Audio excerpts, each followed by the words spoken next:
Hello and welcome back. My name is Dr. Christopher Gennari, and this is a Great Big History podcast. In this episode, we do Disneyland.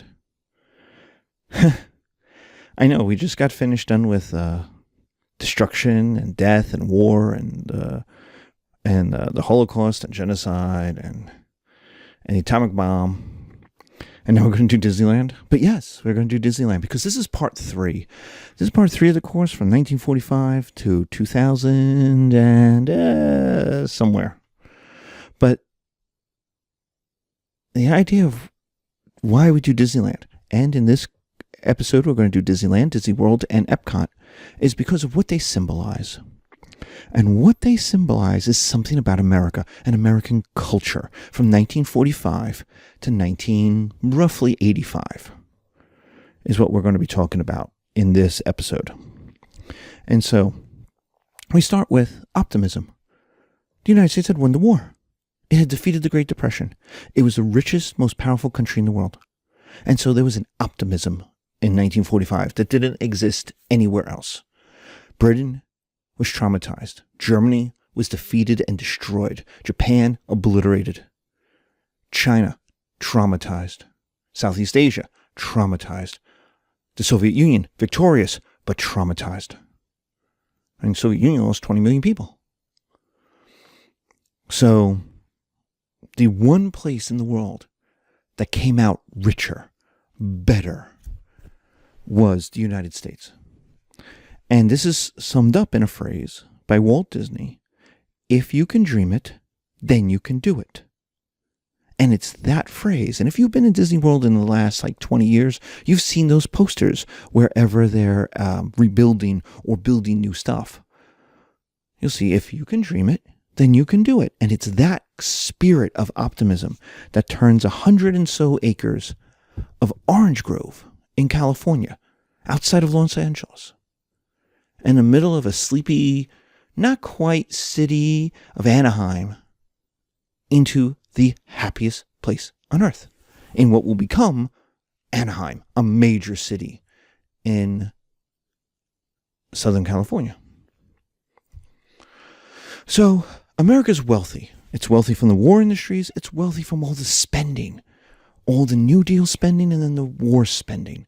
Remember, the United States was spending the equivalent of $5 trillion a year. Well, if you spend 20% of your GDP, if you spend $5 trillion a year, you're going to change stuff. And so there was a post-war boom because Europe needed to be rebuilt. And the only place that had the factories, the only place that had the industry to do it, was America. So this is why people refer to the 50s as this golden age, because it was. Because it was unusually powerful. There was no other major economic power on earth. It was all the United States, and United States workers were powering it. 2, America was healthy. There was New Deal social programs. There was retirement. There was health care. There was the VA and the GI bills that were helping people get homes in the suburbs, to get high school and college educations, vaccines, medicines, retirement. Americans were living longer. When my grandmother was born in 1919, she could expect to live to be 40, 45. She lived to be 90. In fact, that entire generation lived longer, or almost, I should say. In my case, almost all that generation in my family lived over 45. It was also getting younger. There was a baby boom from 1948 to 1964. Literally, this is the first generation. The baby boom generation is the first generation demographer's kind of name, because it was unusual. You could see it in the little graph if you're watching the video. But it goes from this little, you could see where the depression happens because people stopped having babies because babies are expensive. And so there's a baby crash. I laughed when I read in maybe the Times or the Washington Post this prediction. Oh, in COVID, people are going to have more babies. We're finally going to have a baby boom like we did in the 50s. No, we're not, because 9 million people just lost their jobs, man. Yeah, okay, they're spending more time with their significant other, with their wife but they also have no money. So they're not going to have kids, and that's exactly what happened. Babies went down because you didn't know if you were going to get sick. You didn't know how sick that was going to be. You didn't know if that was going to be expensive. You didn't know if you were going to have a job. If you didn't know if you were going to get a new job. So you start doing birth control in all the different ways that you have birth control. But after the war, people had money. People had jobs. People had security. And in some places, the marriage age for young women dropped to 18. And young men was like 20, 21.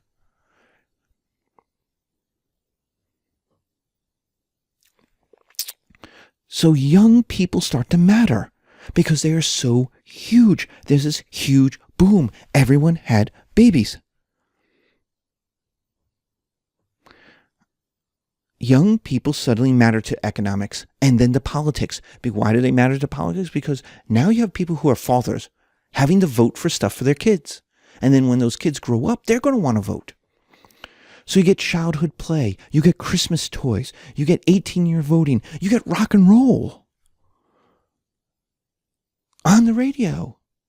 So it changed. The radio changed to play music for young people. Now, the middle class needed a healthy, wealthy way of spending their new leisure time. They had weekends off. They had time. They had money. They could take vacations. They were protected by unions. 30% of workers were members of a union. Their wages were going up.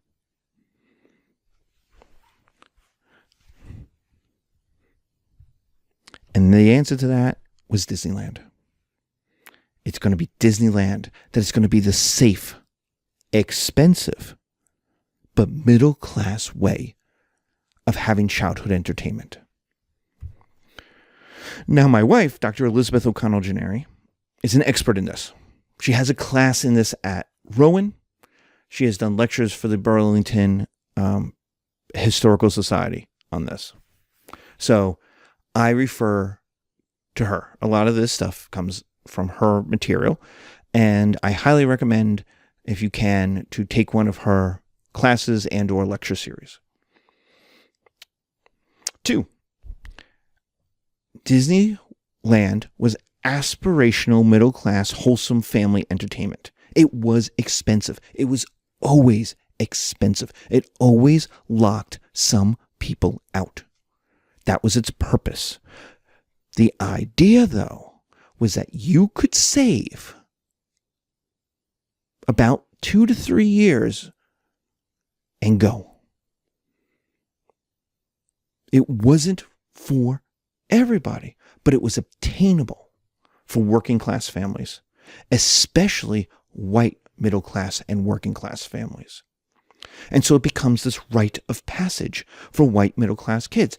I'm going to Disney World. In fact, some of the first reveal or reaction videos, this is kind of funny, but it's like, you know how you now have your reactions videos that came out, like watching Game of Thrones or watching, you watch other people watching a horror movie or something. Well, I remember the commercials back in the early 2000s that were the reaction videos of little kids being told they were going to Disney World, and they lost their minds. And that's 10 years before reaction videos were a thing. It's years before YouTube was a thing. Because, you could find those commercials, and they're shot on like VHS recorders. So it's even before like real digital cameras were made. And the idea was this was an obtainable rite of passage for middle class kids. When I was in elementary school in the 80s, it was a thing. When are you going to Disney World? Now, we're from New York. So it was, you had to drive down or you had to fly down, and it was expensive to fly and it took a long time to drive, but it was a thing that you had to do.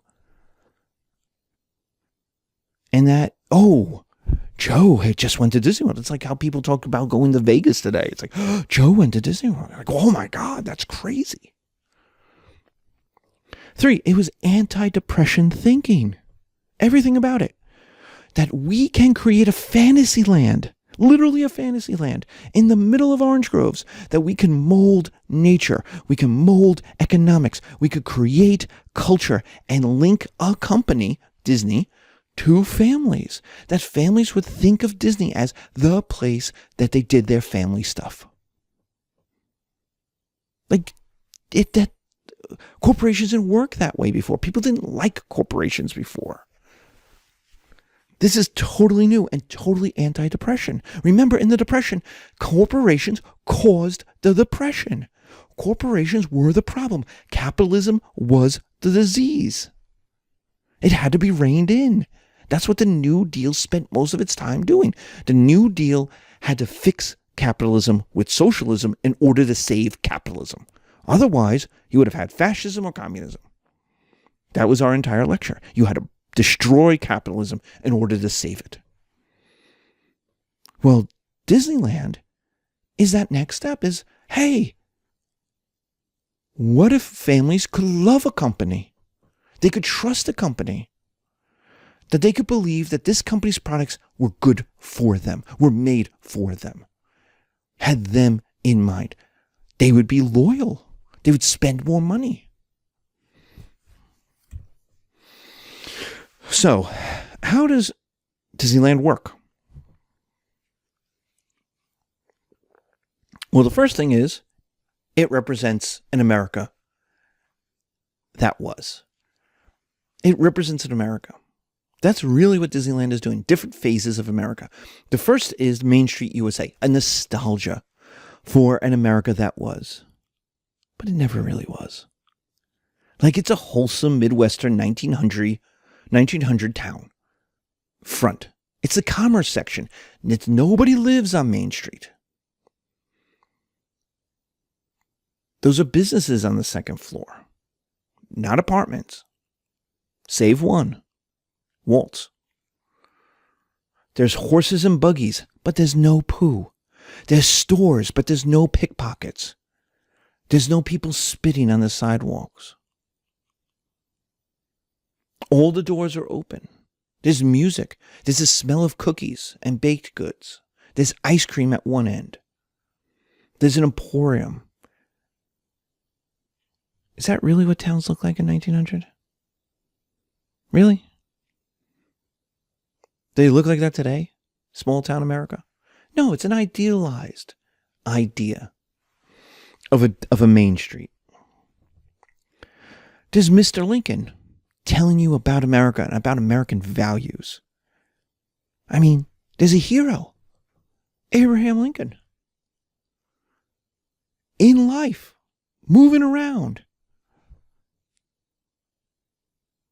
He's been dead 100 years. Not anymore. Now he's sitting in front of you, speaking to you about what it's like to be an American. There's a frontier land, which is an old west with no violence, no dysentery, no death. It has bathrooms and hamburgers and Coke. Is that the Old West? Is that this frontier? Is that this lawless place of the Wild West? No. No. The runaway mine train. Is, except for a couple of horrific accidents back in the 2000s, relatively safe. There's no war. There's no conquest.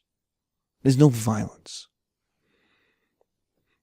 We have a frontier land that's an idealized Western frontier. There's a Tomorrowland representing hope for the future. There's a Space Mountain for future space travel.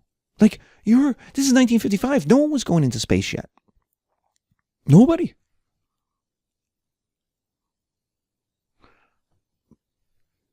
But this was the dream of the space race, of space travel, of going to Mars, of going to the moon.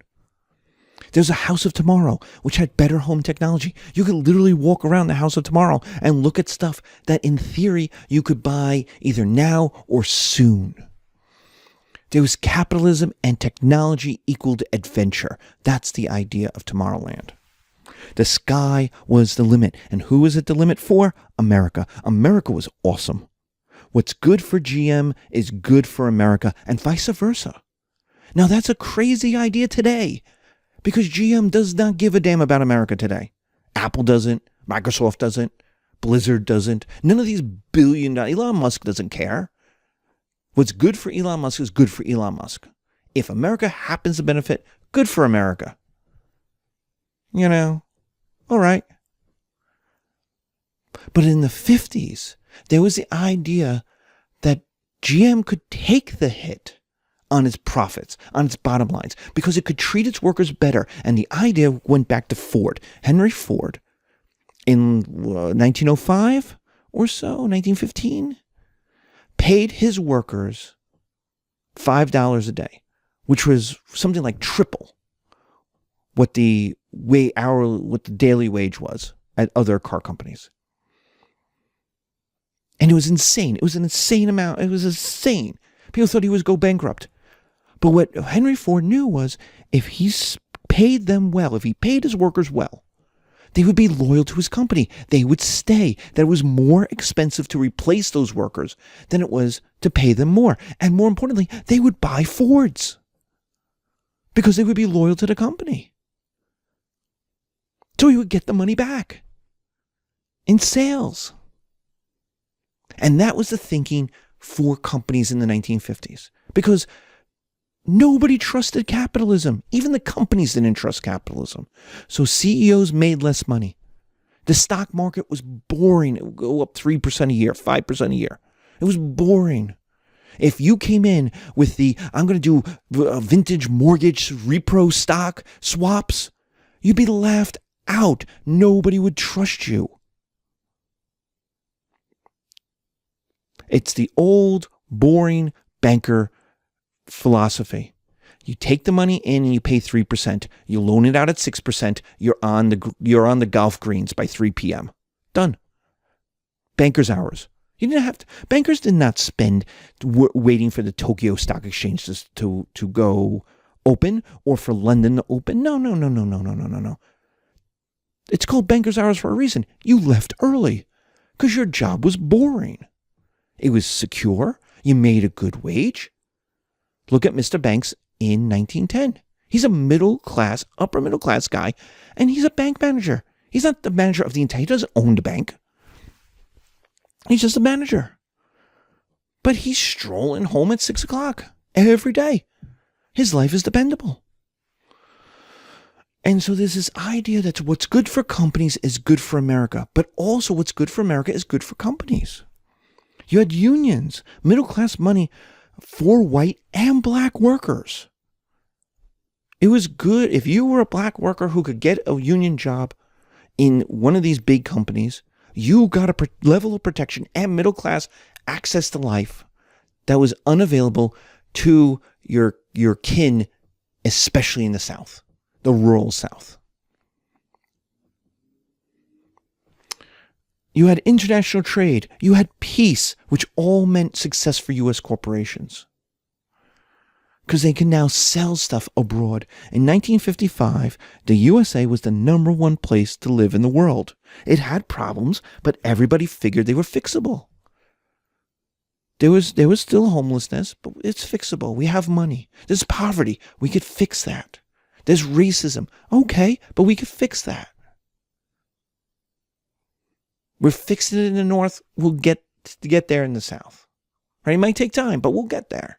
It's the idea that, as Kennedy said, the rising tide lifts all boats. So there's this optimism. And then when Kennedy gets elected, he's a young man. He's in his early 40s. And that's like, even though he's not a boomer by any means, it's this accumulation that youth had won, that Disneyland had won, that Disneyland was right to represent the kind of America that America had become, what Disneyland thought America would be. Young, wealthy, successful, future orientated, and optimistic. Does that sound like you guys today? I'm an Xer, so that's not us. So by the 70s, we're going to see in these lectures, by the 70s, in fact, by the time we get to Disney World, things have changed. Disneyland has a fantasy land where childhood, fun, carefree, innocent childhood, that was not childhood. That was not my grandmother's, much less my great-grandmother's childhood. You were 8 years old, you worked. You were on the farm working. You were not childhood fun and carefree. There's a ride. It's a small world. Children unite the world. They all sing the same songs, no matter what their dress, no matter what their costumes, no matter what their culture, no matter where their place of birth. All of these children sing the same song for 10 minutes. And it's a song of unity. You could meet princesses in real life. You could fly with Peter Pan and hop along with Tigger. You could go under the sea with Ariel or Captain Nemo. And adults could partake in this fun. This childish fun. You could do it. A parent could have their arm wrapped around their son or their daughter while they're flying with Wendy and Peter Pan over London. And I'm sorry, but that is still, I am an old man. I'm a middle-aged man, actually. But I have done Disney World 100 times, 200 times, 300 times. And I am still amazed by flying over London. And the cars, the lights, they're lights, but the cars driving underneath you, and the sounds, and Big Ben, clanging, and the music to Peter Pan, when you wish upon a star, and it's awesome. That's why that ride is always an hour-long line. It's for, that scene, the ability to fly. And I could do it. I don't have to be 7. It was a post-Depression, post-World War II. There was new concepts of masculinity. A man could go and hang out with a princess. Dress up. Have a meal in Cinderella's castle. Now that's Disney World, but with his daughter dressed up as a princess. He could be there. He could dress up as a prince or a king, and he could sit there and they could have breakfast of pancakes and bacon and sausages, and that was masculine. That's crazy. That's not 19th century masculinity. You ask any of the founding fathers if that is an ideal man, and they would laugh at you. And remember, these are men who wore wigs and high heels, and they would still think that kind of man was too weak, kind of gay, and way unable to win a world war, much less defeat communism. No way. So men are changing. Adulthood is changing. Behavior is changing. And Disneyland is a symbol of that. That you could be a good father for the first time.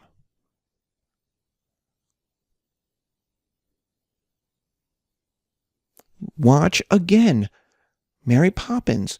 Watch the song by the kids about what they want in a nanny. And what they want in a nanny is a parent. What we would call a parent. They want someone to be nice to them and play games with them. And to love them. And they want that in a nanny because they know they're not getting it in a parent. And Mr. Banks laughs at them. He's like, oh, come on, kids. Like, really? And then he has a song about what kids need as a general to mold the breed, to win an empire, and then to keep it. Now, Mr. Banks will realize by the end of the movie that he could be a good parent. But that's Disney, again, telling you that masculinity is changing. Remember when Mary Poppins is made? It's made in the 60s. It reflects that changing masculinity. It reflects the masculinity of post-Disneyland. But by 1971, with Disney World, things are changing. The first and most important thing is that it's Disney World is built in the aftermath and the trauma of Walt Disney's death. You want to see a company that didn't know what it could do, what its purpose was? That's Disney in 1969. The culture was changing. Kids were changing. Movies were changing, and Walt was gone. The man who had steered the company for 40 years was gone. And it was a company that didn't know what to do.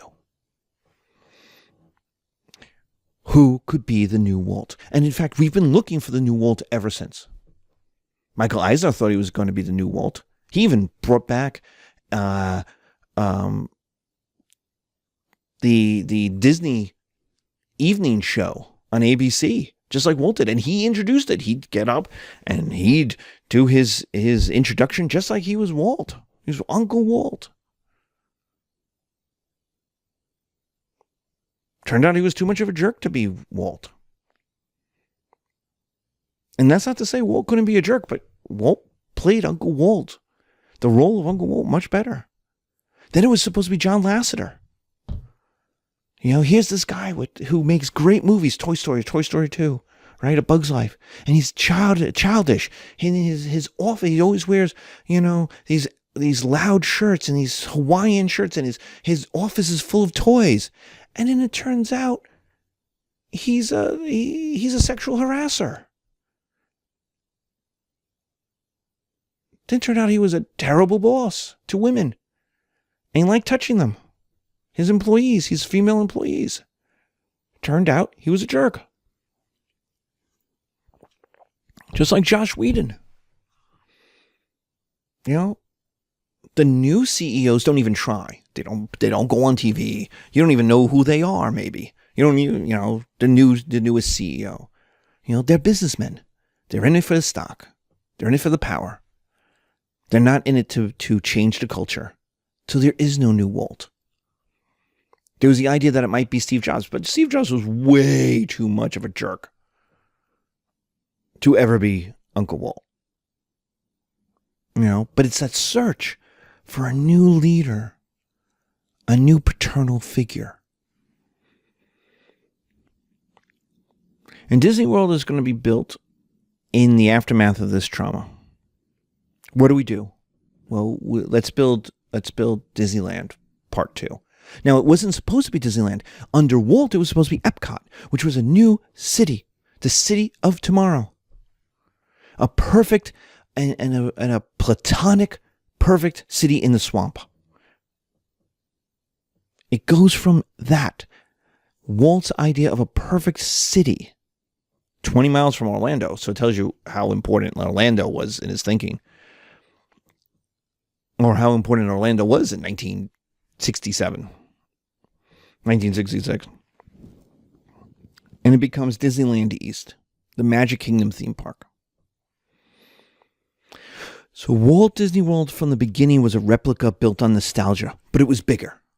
Its big advantage was it had space. It had the space Disneyland never had. But it was also isolated. It's 20 miles from Orlando. Itself, the middle of nowhere in 1966. How do you even get down there? The people who would go are going to be New Yorkers, Bostonians, maybe Chicagoans, right? Philadelphians. They had to trek down a barely built I-95 to get there. And then you're in the heat. It's 95 degrees in June when the kids are off from school. But the idea was you spend a week there, not an afternoon. Disneyland is a locals park. If you haven't been there, you have to go. If you're an East Coaster and you haven't been to Disneyland, you got to go. Because it's so different, even though it's the same. Because the culture is so different. Because it really is a Los Angeles park. It really is a Southern California park. Whereas Disney World is this international Americana, amalgam of people. It's like Babylon. We talk about Babylon in my 101 class. It's just this huge groups of people.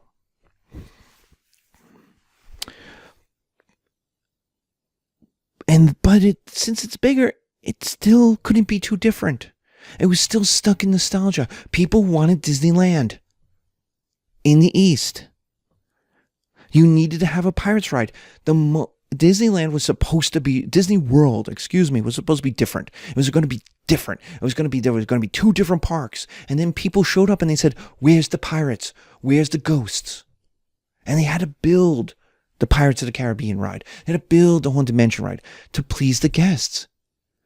So by 1971, Disney World could not be too new. It could not be too innovative. It was stuck in boomer nostalgia. And then, in the 70s, it becomes an escape for a deindustrializing world. Remember we talked about how Disneyland had unions? Well, those are starting to decay in the 70s. Businesses are going to Japan and Taiwan. They're taking their jobs overseas. People are losing their jobs. Towns in the Midwest are starting to compete with lower costs from a rebuilt Japan, and a rebuilt Europe. There were economic convulsions. There's stagflation, which had inflation plus a stagnant economy, which isn't supposed to happen, but happened because oil prices quintupled. Just kept going up. And then there's all these economic convulsions of the 1980s as the New Deal order of paternalistic companies, strong unions, withered and died, and companies moved to either overseas or to the southern parts of the United States in order to get away from unions and lower their costs. And then people moved. And Orlando went from being nothing, a tiny, barely a city, to being massive. One of the great cities of America. But you could always go to Disney and get away from it. The people would be nice to you. The cast members were good to you. The rides were fun. It was still Disney. But instead of being in an optimistic America, you were fleeing from a convulsion, from your troubles. It was a place to get away from America instead of a place to enjoy America. Notice in Disney World, there is no House of Tomorrow. The Bronx were burning.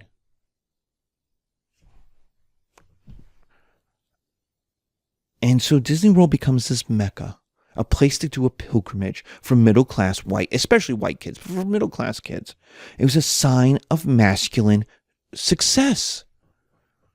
To be able to afford it to bring your kids. Your kids were like, oh my God, I'm going to Disney World. And you were able as a man to say, I'm taking my kids to Disney World. It's expensive, but I make enough money to do it. I mean, you had, in 1986, the commercial with Phil Simms, the Super Bowl MVP, saying to the camera, I'm going to Disney World. This is the manliest man in America at that moment. He's the Super Bowl winning MVP in America. 100 million people watched him win. And then he stuck his face into a camera and said, Phil Simms, you just won the Super Bowl. Where are you? What are you doing next? And he says, I'm going to Disney World. That's not, a place for kids with a fantasy land and, slow roller coasters. Really? That's where you're going? Yes. Because that's masculine. It was a sign of masculine. Hey, if Phil Simms can do it and take a float down Main Street, USA, I can take my kids there. And in 1983, they built Epcot. So a little over a decade from the Magic Kingdom in 1971, they built Epcot. And so Epcot goes from being a perfect city into a theme park. So that tells you just how America is changing, right? It goes from, we're going to build a new city where people can live and it'll be perfect, into a theme park where people will spend money to have fun. Now, they have a world of tomorrow. They do. They have a future world. And one of my favorite rides of all time was Horizons, which was the world in another century or so. It was, and they have, if you can dream it, you can do it in the song. If you can dream it, then you can do it. Yes, we can. Yes, we can. So there's like this optimism again, trying to recapture it. Horizons closes in like the early 90s.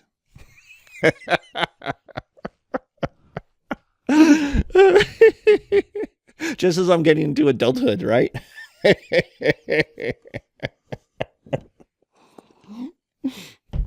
Told you all you need to know about Gen Xers, man.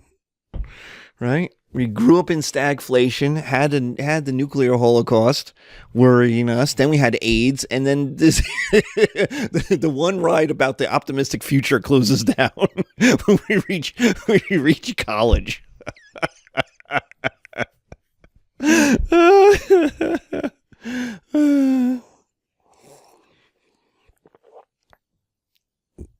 But the most interesting part of Epcot is actually the World's Fair in the back, where you could go and see the world. You could experience the world without ever leaving the United States. And 66% of Americans, 2/3 of Americans, do not have a passport. Not only do they not leave America, they cannot leave America. They have no interest in leaving America. 2/3. And in this World's Fair, you could see the great architecture of the world. St. Mark's Square in Italy, the Eiffel Tower in France. Now, is it a full-scale Eiffel Tower? No, it's built into the roof of one of the buildings, but it's there. A Mayan temple, a Stav church in Norway, the Chateau Laurier, the most famous hotel in Ottawa. In Canada, you even have Independence Hall. So if you can't get to Philly, you can go to Epcot and see Independence Hall and get chicken nuggets there.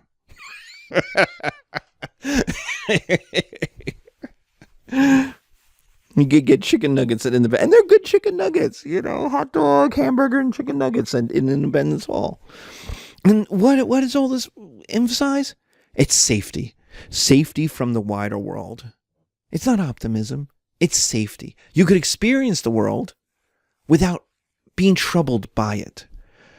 And it's a symbol of America turning in on itself. It's an anti-Rick Steves, an anti-Anthony Bourdain, who are go out, go see, go experience. Now, Rick Steves is very specifically to Europe.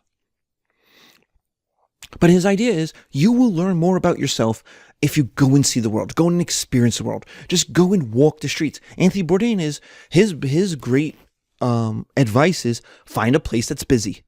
They have good food. If it's a busy place with locals, they will have good food, because the locals will keep going to a place if they like it, and that has been advice that I have used pretty successfully whenever I've traveled through Europe, and it's gotten me some good food. Now, sometimes you end up in a place and you don't realize till too late it's a tourist trap, and all the people aren't locals. They're all Americans. And you're like, ooh. And then the place has, basic American fare, pizza, a steak that's like too expensive, and, hamburgers, But it's a good, it's good advice. But Epcot's World's Fair in the back, the World Showcase in the back, is the opposite of this. Don't go and see the world. Stay here in America. It's familiarity. Everyone there speaks English, and the bathrooms are free. You don't have to pay money for the bathrooms. The foreigners who are there like you. You have no pickpockets. You have no mean French waiters. And I have had mean French waiters in France. Be mean to me in French. But not in the World Showcase, not in Epcot. They've always been nice. The food is Americanized world food. Baguettes, lamb kebabs, but not too spicy. English pub food. It's all fried and for you. And yeah, you have the fish and chips. Is it real British fish and chips? It's Americanized fish and chips. Right? You could even get alcohol. And there are few rides. So it's not a kiddie place. It's not a place for kids. What are the kids going to do? See a movie about how good Canada is? Starring Martin Short, who they don't know from Saturday Night Live?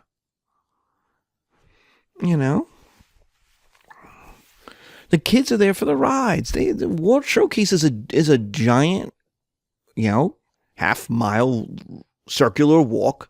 It's boring. Now they're putting in more rides, but in the 80s, it was supposed to be educational. So it wasn't supposed to be fun. So you left school to go to the place of fun, only to be taken to Epcot, which was no fun.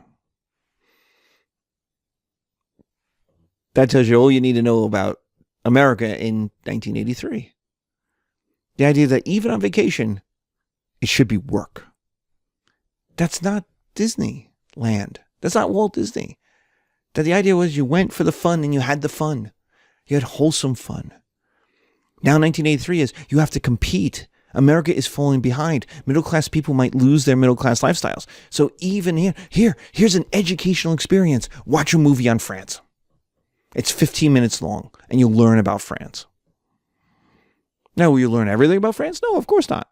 But you now will walk out of that movie knowing more about France than you did before. You'll have some French music. You'll have some French architecture. You'll have some French culture.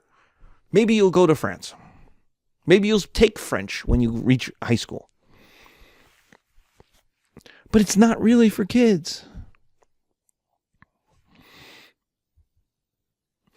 And that symbolizes this change in America. From Disneyland being optimistic to Disney World being nostalgic. For Epcot being in America turning in on itself. It's bringing the world to it instead of opening itself up to the world.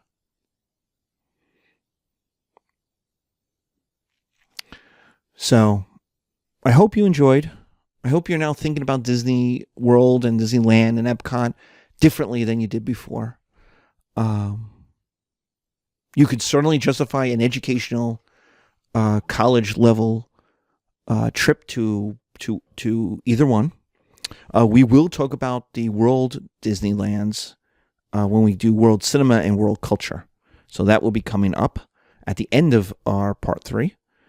But otherwise, I hope you enjoyed. Take care. Be safe. See you soon.